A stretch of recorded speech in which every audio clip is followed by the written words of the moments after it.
We've been dropped in the absolute middle of nowhere. We have the name of the person that lives in a village. We don't have any of his contact details, but we've been told if we go into the village and just say the person's name, the locals will direct us to his house. And here's the village, just over there.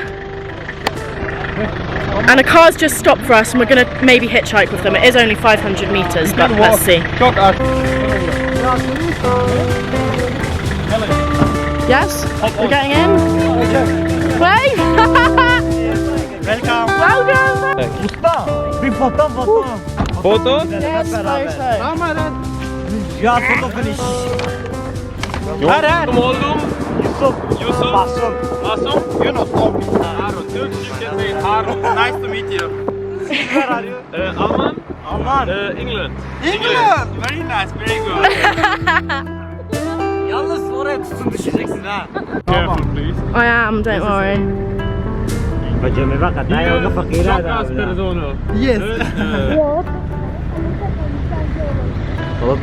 Unsurprisingly, the people we've met know who Thomas, the guy we're staying in, is, so they're going to show us him to his house. On the phone now.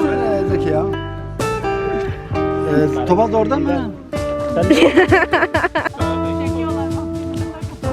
The first impression I got from the family was this: having a picnic in an open field with a cow. We relaxed for a while, introducing ourselves, and then got to work, filling up empty sacks with dry hay.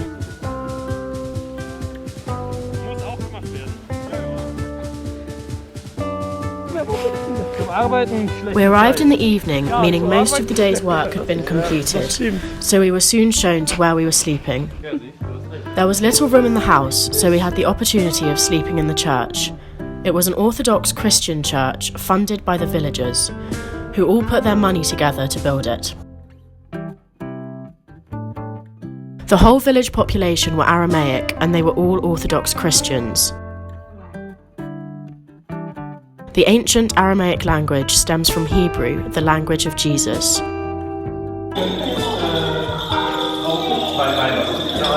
All of the hymn books and Bibles within the church were written in Aramaic.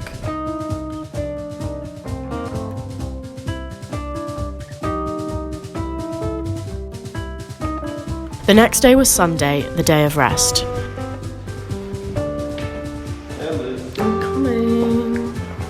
Moses, one of the family members, gave us a small tour of the surrounding villages and explained the history of the place to us.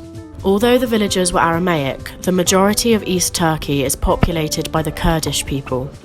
The Kurdish people live in southeast Turkey, northwest Iran, northern Iraq, and northern Syria. The Kurds are split over 4 countries, but the area they live in can also be known as Kurdistan. Due to the Kurds not having their own land, there is often conflict with them and the countries they live in. In the past, these mountains were forest, stretching the whole way to Iraq, but they had been burnt down by the Turkish army, who were trying to kill the PKK. The PKK are a Kurdish group who hide in the forest to avoid the Turkish army. Some say the PKK are a terrorist group, others say they're just fighting for their rights. On Sunday evening, more extended family members and other villagers were invited over to drink chai, and we were also shown how to make bread on the wall of a homemade clay oven.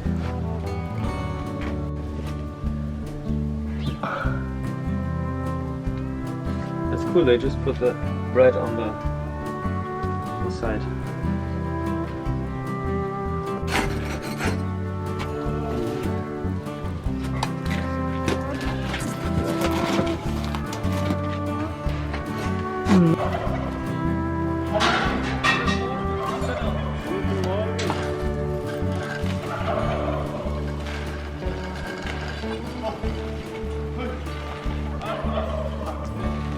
On Monday, the first job was out in the fields, looking for rat holes and pouring rat poison down them.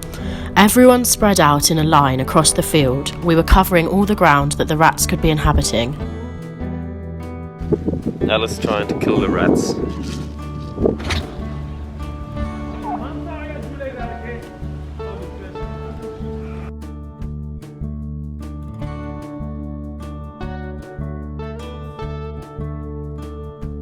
In the afternoon, we continued with the task that we had started on the evening we arrived, filling up sacks of hay and loading them into a trailer.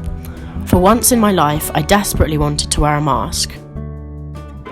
Just to clarify, the mask wearing is purely for the purpose of blocking the hay from getting into our lungs, because without them you really can't breathe at all. I would absolutely never wear a mask because of corona, especially in a situation like this on a remote farm. What is your name? Alice! Alex? Alice! Alex, what do you make here? Alice! Alice, okay. Alice! I have learning. What are you I'm making? tying up the sacks of hay and I can't breathe. And The mask is actually kind of saving my life. let's make it fun. It's very fun. Tamam, teşekkürler. No, what? Tamam, teşekkürler. After a short visit of just 3 days, it was time to say goodbye.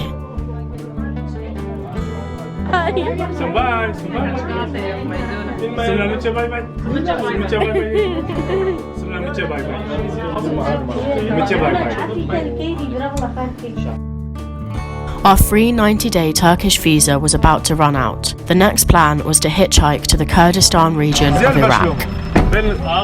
Görüşürüz.